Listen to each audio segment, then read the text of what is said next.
Hi there, beautiful souls. Welcome and thank you for watching. I'm Gabrielle, retired medium in Germany, and I like to share some of my otherworldly experiences and insights. So this is more or less a continuation of my last video, how we create reality by thought and feeling, where I described the visual that I once got shown by my guides, how a thought is born in our head and how that looks from the other side of the veil, that there is a little light kind of exploding like a sparkler, then taking form like geometric forms from sacred geometry, starting to vibrate with our feelings and beliefs attached to that. These are kind of the fuel of the thought, driving it, and then the thought is going out and coming back with similar thought forms or shapes that combine with that thought. And of course, if a thought is positive, then it's a little bright light. And if it's a negative thought, well, it's a dim light and it hasn't got the bright color. So whatever we think is going out from our field and comes back with more of the same. So it's really important to have a look at our thought, the thought process and the mental energy, which is only one of the 5 stages that are kind of mentioned in the definition, our limited human definition of consciousness. It is stated that consciousness is the individual awareness of our unique thoughts, memories, feelings, sensations, and environments. So these 5 stages are primal, reactive, willful, then intellectual, and at last, intuitive. So intuitive is where normally all sensitives and mediums are working. And if you look at that, primal is just the first reaction you have to with whatever you are kind of faced or confronted. So that's more or less instinctive. And reactive is you don't use your free will of choice. You're just boom, reacting and not acting. Willful is kind of the stage of the solar plexus chakra, which is the will, your own will. So this is where a lot of people are kind of staying, because they're into manifesting their own wealth and whatever and money. Well, if that's the only thing you're interested in, it's going further. You will only get that and nothing else. So intellectual also is kind of very limited, because you only use your thought processes to deal with something. And intuitive is kind of the holistic aspect of all and taking in much more information via ESP, extrasensory perception, as it's called. So let's start with the thoughts, How many of your thoughts are really your own thoughts? We are filled up with thoughts since generations. Just take the thought or idea of the hell, which is put into us since we have the Bible, although Jesus never talked of hell. He was talking about Gehenna, which was the dumping place outside of the town where they burnt their waste. So it was burning and flaming all the time and probably very smelly. So if you have this thought and it's not your own and you have no match with your own experience to that, and you just adapt it. And we're all like that, you know, infiltrated by religion since a long time. I listened to a lot of other people's NDE experiences because of my own, and I wanted to know more and understand better. And I came across some people who had kind of hellish NDE experiences where they found themselves in, well, what they called a hellish surrounding and environment with flames and dimly lit and things like that, maybe demons and whatever, you know. So if you have, during a near-death experience, the thought of hell coming up and you think of hell, you are creating it in that moment. And of course, you are there then. But if you think, a minute later maybe, please God, get me out of here, or Jesus, help me, get me out of this, then you're out of that because you thought another thought, which was kind of beyond what you created first with the thought of hell. And this thought could help create a reality outside and get you out of that hellish environment. So this just as an example about thought. And then we're filled up with memories, our own ones from this life, maybe as well from other lifetimes that we got back via dreams or in meditation as visuals or feelings or however.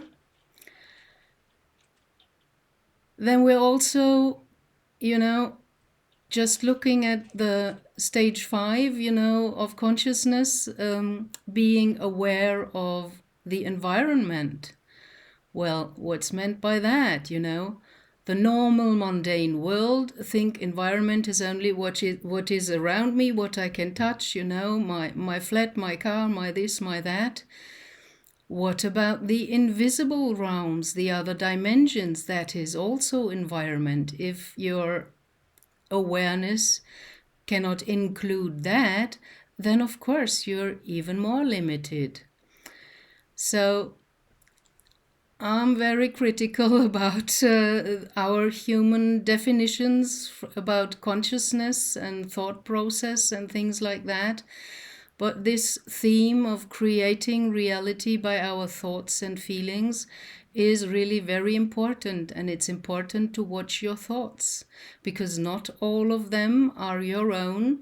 We are programmed since eons with thought forms and ideas, and they're already out there and existing since the medieval times. They think of hell, and the medieval painters even, painted hellish environments with beings they depicted kind of as the devil.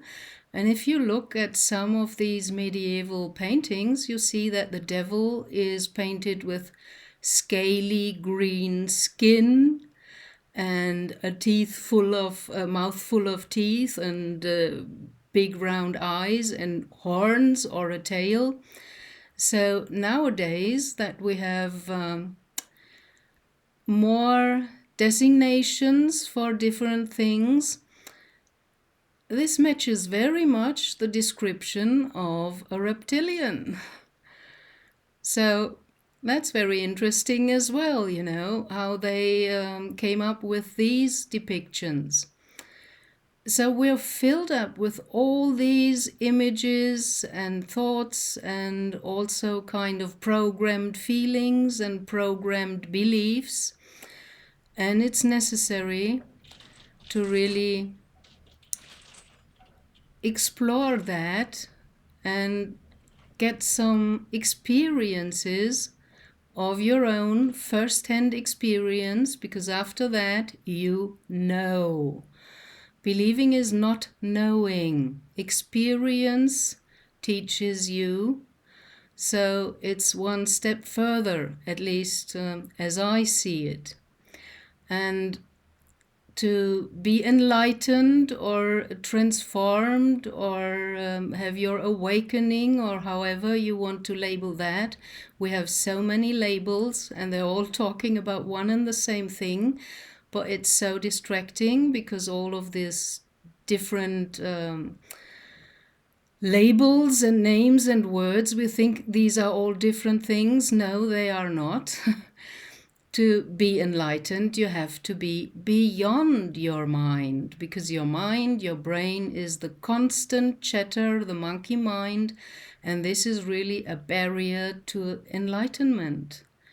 You have to be beyond your mind. So, well, that's difficult to talk about. I knew that before I started this video. At least I just want to share some thoughts to maybe inspire you to have a closer look at your own thought processes and ask yourself, what am I thinking? Do I really want to think that? Or maybe do I want to change to a more positive thought? How many of my thoughts are really my own? Where do they come from? And things like that. And let me close this little video with one of my favorite Sufi sayings from Rumi, which to me is like a roadmap for the other realms. He said, "Meet me in the light beyond good and bad." So an unenlightened person could never have said that. And the roadmap is kind of 3 steps. The first part is meet me. Well, we all know meeting. We meet other people, we meet friends, we shake hands, we embrace, give us each other a hug or whatever. So this is kind of the level where he starts with his saying, and we can all kind of feel seen and yes, acknowledged in meeting. We know what meeting is, at least we think what it is, in the normal mundane world that we experience in our day-to-day life. But the second step is this meet me, and then in the light. There is no body, no hand to shake. It's just in the light. How do you meet someone in the light? That's going beyond our normal perception of meeting someone. And step 3 in his roadmap saying is beyond good and bad. And by that, he also sketches that there is a realm beyond duality, which is kind of shown by good and bad. That is polarity, the dialectic, the duality we live in and we experience. We have day and night, we have male and female, and good and bad, on which we unfortunately put moral judgment. But it's just an experience of, well, we could say like and dislike, or preferred or not preferred, to make it a bit more neutral, so that we don't judge others as bad or something like that.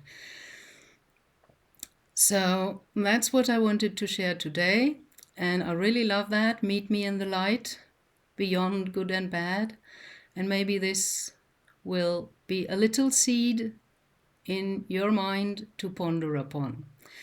And there is another thing that I have on my heart, because I read the comments, and quite a lot of people expressed in the comments that they feel kind of lonely where they live, because they don't have any friends to talk about these things they are interested in, spiritual themes.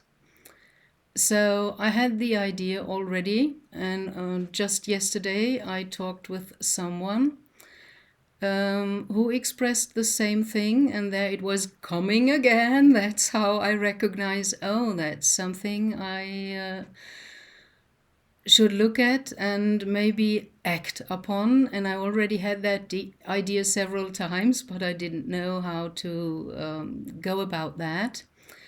And then I saw the thumbs up from my guides. I once asked them in the beginning, the very beginning of our contact, I asked them, please work with me like as if I'm an idiot. Give me something that I cannot misunderstand, and you cannot misunderstand that or that. Now they're only doing that. They're not even using kind of the negative thumbs down, because that is already an answer for me. Thumbs down means no, not fruitful, not helpful, no way to follow that. So I stick with the thumbs up, and they gave me the thumbs up for this idea that was kind of renewed yesterday in the talk with that person. So about the ones amongst you that feel lonely and don't have someone to talk about all the themes you are interested in. You wouldn't watch my channel if you were not interested in these kind of themes. Please use my comment section and just write where you live and that you are looking for like-minded exchange and meet other people that are on the same wavelength. So for that, I can use my channel and you as well to connect under each other and find maybe someone that's not living so far away from you, that's close to you, and make contact, exchange emails or phone numbers, whatever you like, to come into contact and kind of form more connections. We're all together in spirit, more or less, when you watch a video like mine or from someone else with kind of good vibration or good energy that you can feel. So that's kind of a virtual space where we meet, but we are still humans and we all need sometimes someone to talk to. And if you feel you miss that, please use the comment section and make contact, find new friends, make connections with other people, write down your region where you are and that you are looking for like-minded people for exchange. So this is what I wanted to share with you today. Thank you very much for watching. Blessings, love and light for you on your soul path, and that many fruitful connections will be made. Bye.